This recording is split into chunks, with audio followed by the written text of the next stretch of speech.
lisani yafqahu qawli. Yang kami hormati Ketua Masjid Tabligh PDM Kota Surabaya Ustaz Imam Sabari dan kawan-kawan anggota Majelis Tabligh yang tidak saya sebut namanya, serta para ustaz kiai baik dari Wakil Ketua Bidang Tabligh dan anggota atau Ketua Majelis Tabligh Cabang Kota Surabaya. Alhamdulillah di pagi hari ini kita bersama-sama menjalankan ibadah yakni sholat subuh berjamaah. Semoga Allah senantiasa memanjangkan umur kita, istiqomah dalam ibadah hingga akhir hayat kita. Amin. Allahumma amin.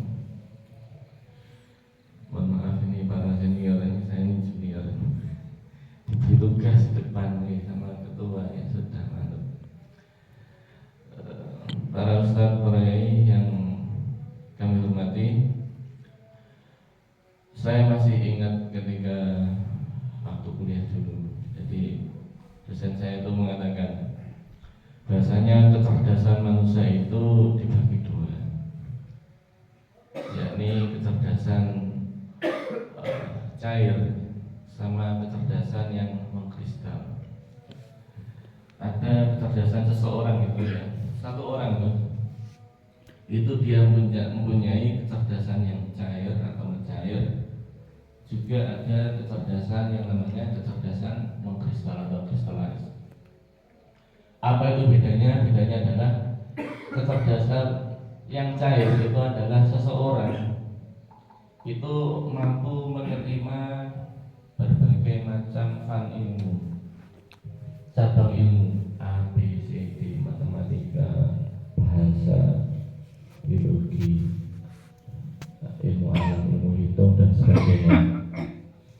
Dan itu ketika manusia tadi umurnya anak-anak sampai remaja. Maka ketika sudah menginjak remaja, kecerdasan yang mencair tadi itu mulai menipis, sehingga dia menjadi kecerdasan yang kristalis, mengkristal, mengkerucut, yaitu mulai remaja sampai dewasa, kemudian sampai usia senja. Ciri-cirinya adalah orang-orang yang kecerdasannya kristalis itu orang tadi sulit menerima ilmu. Dia itu sudah terfokus pada ilmu si A karena dia sudah berpengalaman. Misalnya ini diberitahu tentang hal ini, dia itu lah sopo ini, dia buka mulut seperti ini, dia tahu betul ini. Ya, ini sudah usia masih muda atau masih muda, alhamdulillah. Jadi itu untuk membedakan ketika jadinya dulu pas masih anak-anak kasih matematika, bahasa, PPKN, sejarah semuanya masuk. Tapi ketika sudah dewasa itu, kok tidak sama dengan dulu, berbeda. Nah itu biasanya cenderung untuk menolak, kecuali kalau itu sesuatu yang sama dengan yang dia terima dulu, maka dia akan mendukung tersebut. Baik, para kiai, para ustaz, ini kan saya ini adalah kita bicara tentang masalah ilmu ya. Masalah ilmu diantaranya kemarin yang kami sampaikan sedikit saja. Bahasanya dalam bahasa Arab itu namanya uslub du'aniyah atau kalam du'aniyah, yaitu metode untuk berdoa atau kalimat untuk berdoa. Nah, kalimat untuk berdoa dalam bahasa Arab itu disusun oleh jumlah nih.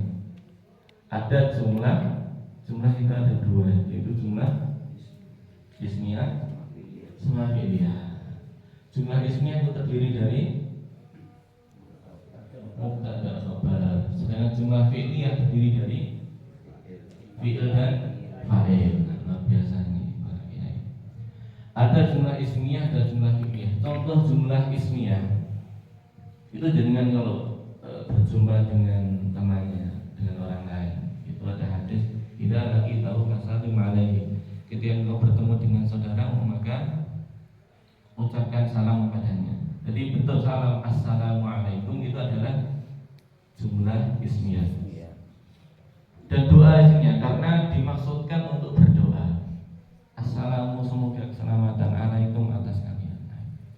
Warahmatullahi dan rahmatnya Allah wabarakatuh dan berkahnya Allah. Kemudian ada lagi apa lagi doanya?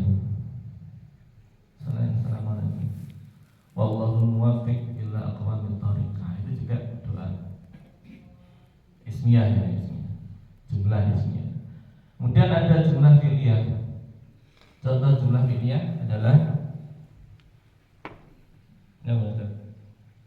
enggak yang tadi ya, ismiyah fi'liyah. Sami Allahu liman hamidah. Sami Allahu liman hamidah. Semoga Allah mendengar orang yang memujinya. Nah, ini juga jumlah fi'liyah. Jadi setelah nama Nabi dan Rasul itu biasanya ada kalam doaiyah. Kalau Nabi Muhammad biasanya disebutkan sallallahu alaihi wasallam. Sallallahu, semoga Allah memberi tambahan rahmat alaihi pada Nabi wasallam dan tambahan salam. Jadi isminya kita berdoa. Berdoa itu kan tidak memastikan. Berdoa itu tidak memastikan. Bahkan pada Nabi itu sallallahu alaihi wasallam. Padahal Nabi itu pasti mendapat rahmatnya Allah. Tapi kita masih berdoa sallallahu alaihi wasallam karena yang diajari seperti itu, yang diajarkan. Kalau para sahabat biasanya radhiyallahu anhu. Radhiya, semoga meridhai Allah anhu padanya. Semoga Allah meridhai dia atau anhuma keduanya. Misalnya Ibnu Abbas, Ibnu Umar, Ibnu Mas'ud itu anhuma, atau Abdurrahman bin Abu Bakar. Kemudian maksud saya itu bagaimana? Maksud saya adalah biasanya ketika di atas mimbar itu kan balik dari berceramah dan sebagainya, itu mengatakan hadirin yang dirahmati Allah. Nah, yang dirahmati Allah itu doa atau memastikan? Dalam memastikan yang dirahmati Allah. Kita itu siapa? Kok memastikan dirahmati Allah? Yang datang itu koruptor, yang datang itu masih banyak dosanya. Kok dirahmati Allah bagaimana? Belum dipastikan wafatnya itu husnul khatimah. Kenapa kita sudah memastikan? Dan ini ilmu ya, ini ilmu. Saya menerangkan ilmu saja. Jadi mohon maaf, sebaiknya kalau menurut kaidah itu ketika di depan itu mengatakan hadirin rahimakumullah. Hadirin yang semoga dirahmati Allah, boleh diterjemah bahasa Indonesia. Hadirin yang semoga dirahmati Allah. Hadirin yang semoga mendapat rahmatnya Allah. Itu secara kaidah dikubur. Tapi hadirin yang dirahmati Allah itu secara ilmu, secara kaidah itu mohon maaf ya kurang pas ya, kurang pas ya. Ya ini koreksi untuk saya sendiri khususnya ya dan para ustaz ini. Ini barangkali ada pertanyaan, monggo. Saya tuh senang kalau tanya jawab. Kalau samina wa ta'na ya. Belum? Oh iya, monggo. Kebetulan yang untuk di Sepanjang, saya juga aktif di Kaiman Sepanjang. Untuk jamaah rahimakumullah itu langsung ditungguin. Alasannya rahimakumullah itu khusus untuk yang sudah meninggal. Ketika biasanya kan seorang mubalik atau ustaz kan sering mengatakan seperti itu. Jadi ketika menyampaikan kepada jamaah, jangan sampai ada kata-kata rahimakumullah. Itu berikut Ustaz. Kalau yarhamukallah bagaimana? Yarhamukallah Kurang paham saya. Kan sama, rahimakumullah ya. Rahimakumullah, semoga Allah memberi rahmat. Yarhamukallah, semoga Allah merahmatimu. Nah, yarhamukallah itu yang bersih itu sudah meninggal atau belum? Belum kan? Apa nunggu yang bersih meninggal? Alhamdulillah meninggal, yarhamukallah. Ya monggo, ini kan ilmu saya sampaikan ya. Monggo.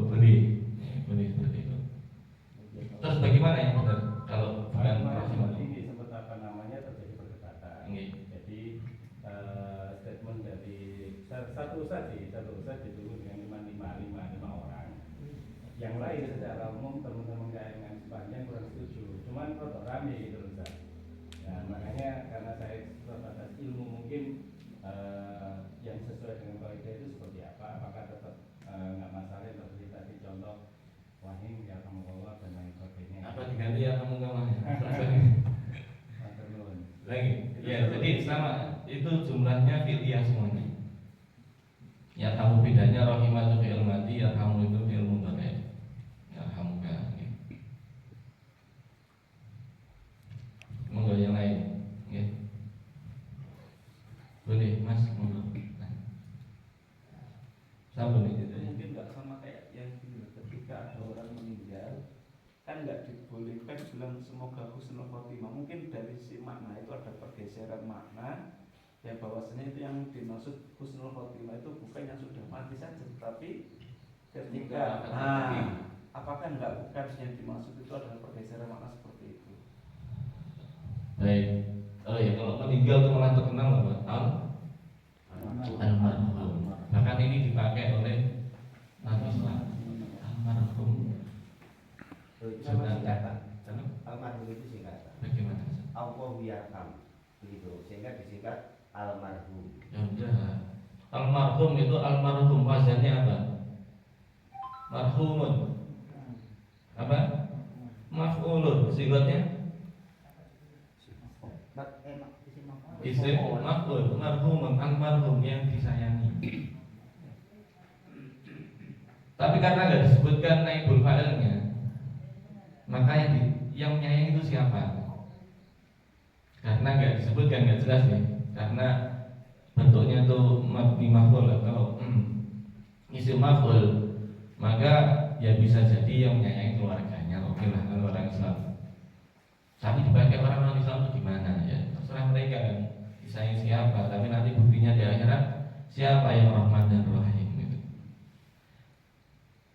Sehingga yang pas itu rahimahullah, yang aman rahimahullah, rahimahullah, rahimahullah seperti itu. Gitu, gitu. Jadi almarhum bukan singkatan, almarhum itu adalah isim maf'ul yang artinya yang disayangi, yang disayang. Cuma belum jelas yang nyayangi itu siapa. Kalau yang nyayangi Allah ya nggak boleh. Maksudnya boleh itu gini. Nah yang mati itu siapa kalau disayangi Allah? Kan ada orang non Islam gitu. Kalau yang nyayangi keluarganya boleh aja gitu. Nah, gitu saja gitu. Yang maksudnya siapa yang nyayangi?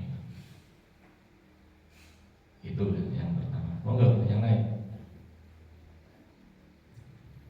Kalau nggak ada saya tambah nih. Yang bawa HP mohon maaf. Ini kita bicara ilmu ya, kita bicara. Yang mohon HP, bawa HP. Tolong dicari di Google. Tolong cari Google. Mendapatkan takbirnya imam, mendapatkan takbiratul ihramnya imam gitu. Hadis mendapatkan takbiratul ihramnya imam. Ini monggo. Nah, tolong yang bawa HP. Ini. Oh enggak dicari, mendapatkan takbiratul ihramnya imam. Hadis mendapatkan takbiratul ihramnya imam. Ini enggak ada minumnya habis. Satu bungkus. Sing godhog. Karambilan. Satunya siapa? Karambilan satunya siapa? Pak Nur Ramdi berhalangan hadir. Sambung. Sambung mas. Enggak, saya pengen tahu bunyinya gimana. Man sholla lillahi arba'ina yawman fi jama'atin yudrikut takbirata. Oke, sama naik berapa? Satunya apa tadi? Man sholla, barang siapa sholat lillahi karena Allah, ikhlas karena Allah. Terus arba'ina yawman, selama 40 hari. Kemudian dalam berjamaah yudrikut takbiratul ula, mendapatkan takbir yang awal.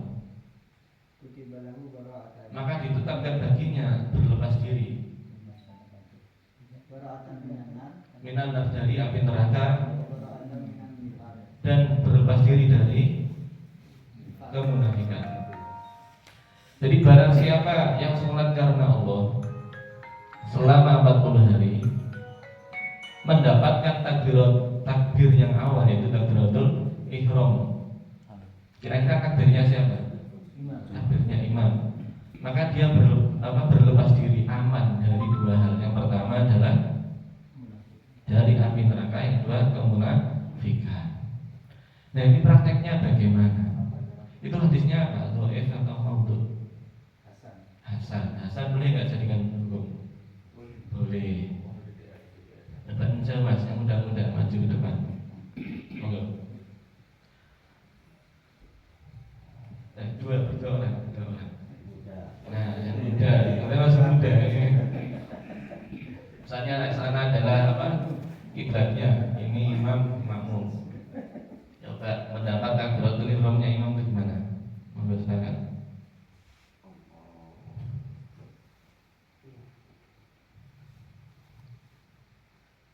Kalau baca Al-Fatihah, diulangi terus baca Al-Fatihah, surat An-Nas. Allahu Akbar. Alhamdulillahi Rabbil Alamin. Terus saya datang. Allahu Akbar. Ya, cukup. Ini yang mendapat takbiratul ihramnya imam siapa? Oke, sekarang diulangi lagi. Belajar tadi ya. Sekarang kita takbir. Allahu Akbar.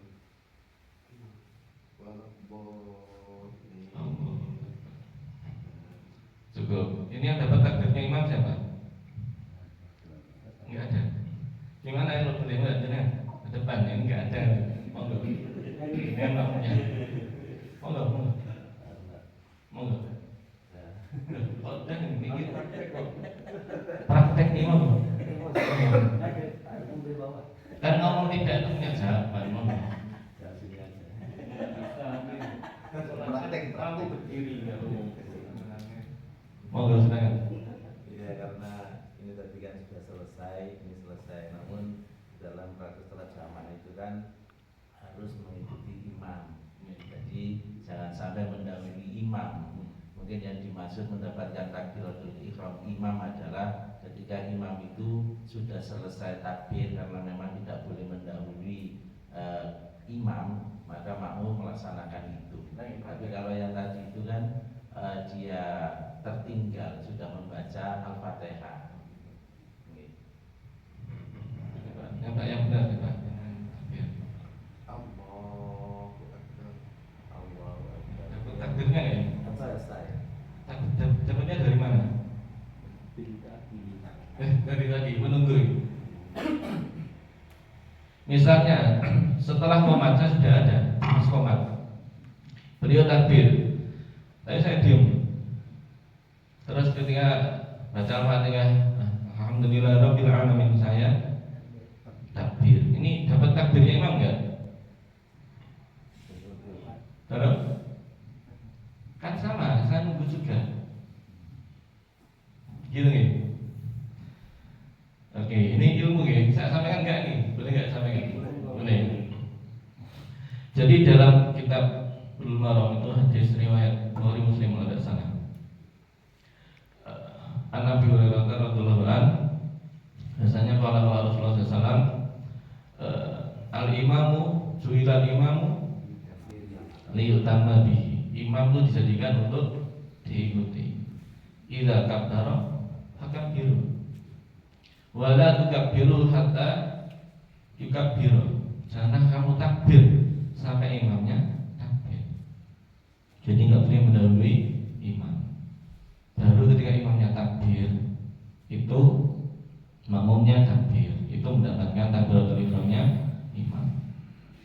Nah, rukun sholat itu yang nomor satu apa? Ya niat yang kelihatan, takbiratul ihram. Jadi rukun itu ada berupa i'tiqadi, itu niat, ada qauli, yaitu contohnya takbir, terus Al-Fatihah, tahiyat, salam ya. Ya, ya. Ada rukunnya fi'li, perbuatan, yaitu berdiri, ada rukuk, i'tidal, sujud, duduk. Nih. Jadi saya nyampaikan ilmu saja. Jadi prakteknya ketika mendapat takbiratul ihramnya imam itu adalah Allah, dengan misalnya imam saya Pak. Allah.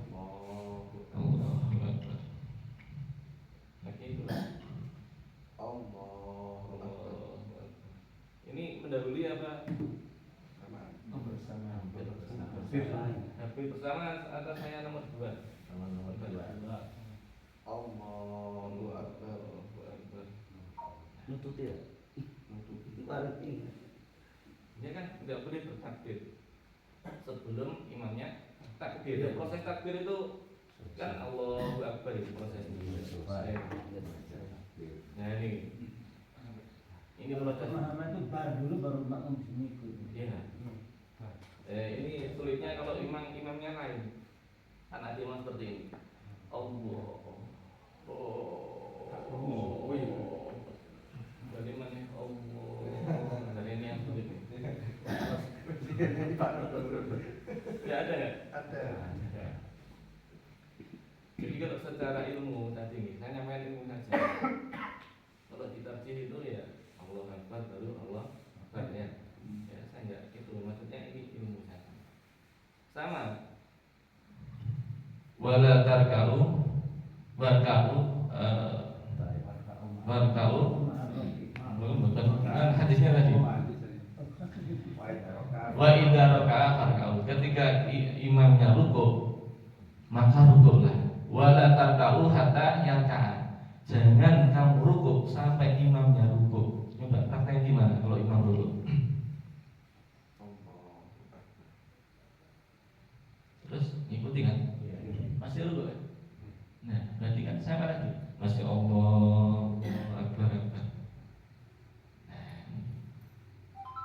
jadi hadis yang tadi yang Hasan tadi ada penjelasannya di kitab Bulughul Maram, itu bab sholat, tentang sholat berjamaah, hadis nomor 45 kalau tidak salah. Itu saja, mungkin ada pertanyaan. Terus yang makmum yang kedua tadi, Berikutnya. tadi kan ada 2 kan. Iya. Sampai datang tadi. Iya. Setelah dolinan itu sampai. Jadi kalau imamnya sudah Allahu Akbar, baru makmumnya Allahu Akbar, itu masbuk. Masbuk tahu? Ketinggalan takbirnya imam. Kan sama. Jadi dengan takbirnya setelah waladolin amin ya tertinggal apa? Takbiratul ihramnya imam.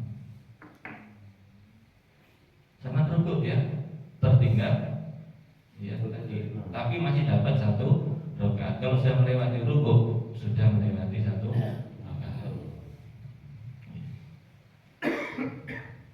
Ya mungkin ini apa baru dengar ya. Ada lagi pertanyaan monggo. Artinya tertinggalnya takbiratul ihram itu tidak diikuti pula dengan masbuk. Tidak ada kaitannya dengan masbuk kalau gitu. Masbuk an takbiratul ihram. Oh, gitu. Tertinggal dari takbiratul ihram. Dapat pahala apa bilang tadi? Tidak dapat fadilah tadi. Fadilah tadi. Kenapa dibebaskan dari 2 hal, neraka dan kemunafikan? Karena orang munafik wa idza qamu ila sholati qamu kusala. Jadi orang yang benar-benar menjaga sholatnya sampai mendapat takbiratul ihramnya imam. Dan di situ 40 hari. Kenapa ada 40 hari? Ya Allah alam. Cuman ini kan mungkin ada kaitannya. Nabi Musa dulu tuh puasanya berapa hari? 40 hari. Antara tiupan pertama dan tiupan kedua itu 40, kira-kira 40 tahun apa hari, wallahu a'lam. Jadi itu adalah dijamin sama Rasulullah yang bersabda Rasulullah. Apa orang tadi dibebaskan dari api neraka dan kemunafikan. Karena apa? Semangat dalam berjamaah sampai mendapatkan takbiratul ihramnya imam. Monggo pertanyaan terakhir kalau ada. Kalau ketinggalan hafal Al-Fatihah gimana Ustaz? tidak apa-apa kan? Kita apa kayak lagi atau kita meneruskan itu. Jadi kalau udah ketinggalan Al-Fatihah, baca Al-Fatihah enggak? Enggak. Terus kalau ketinggalan ngapain baca Al-Fatihah? Kalau dengan itu ya. Padahal Al-Fatihah itu rukun sholat ya? Dibaca. Gitu kan? Rukun ditarjih juga termasuk rukun sholat. Maksudnya tetap baca maunya. Tetap baca. Jadi tapi ada yang boleh kan enggak baca, memang ada. Tapi ditarjih baca gitu. Mau baca ada dalilnya, enggak baca pun juga ada dalilnya. Dalilnya apa? Wa idza quri'al Qur'an fastami'u lahu wa ansitu la'allakum turhamun. Tapi apabila imam sudah baca surat, apakah makmum harus membaca Al-Fatihah? Karena misalnya sudah imam lewat, sudah dari selesai, dibaca surat, datang masbuk, itu yang masbuk itu apakah masih mau baca Al-Fatihah? Apa langsung ikuti? Nah, makmumnya ngikuti yang harus wajib baca Al-Fatihah, baik ketika makmumnya keras, imamnya keras atau yang cukup mendengarkan saja. Kalau jenengan meskipun jenengan nggak ketinggalan, jenengan udah baca Al-Fatihah, ngapain baca Al-Fatihah? Tapi kalau jenengan baca Al-Fatihah, ya baca Al-Fatihah karena termasuk rukunnya sholat menurut tarjih. Rasulullah itu kan juga pernah melarang jangan kamu baca di belakang tuh kecuali Al-Fatihah. Ya, Al-Fatihah. Kalau saya baca Al-Fatihah. Meskipun itu baru imam sudah baca surat. Iya, kalau baca Al-Fatihah. Kalau tanya ya baca Al-Fatihah. Jadi artinya makna wa'idah itu untuk bagi jenengan tidak berfungsi kalau. Wahidah mana? Tidak kabar. Enggak, bukan yang pastami'unya. Itu menurut jenengan berarti kan walaupun berhubungan ditarjih itu nggak berfungsi kalau begitu. Menurut saya. Jadi akan ini. Begini. Jadi wahidah itu bukan tidak berlaku cuma untuk kan jenengan saya tidak baca selain Al-Fatihah. Hanya Al-Fatihah karena Rasulullah juga pernah bersabda seperti itu. Adapun yang tidak harus baca yaitu pakai dalil itu tidak apa-apa, perbedaan gimana? Terus yang secara mutlak tidak boleh itu saya itu yang pakai wahidah Quran itu ketika orang khutbah, nerangkan Quran, orang ngaji, dan beramai. Pastami'u lahu wa ansitu dengarkan, wa ansitu. Pastami'u dengarkan, wa ansitu dan diamlah.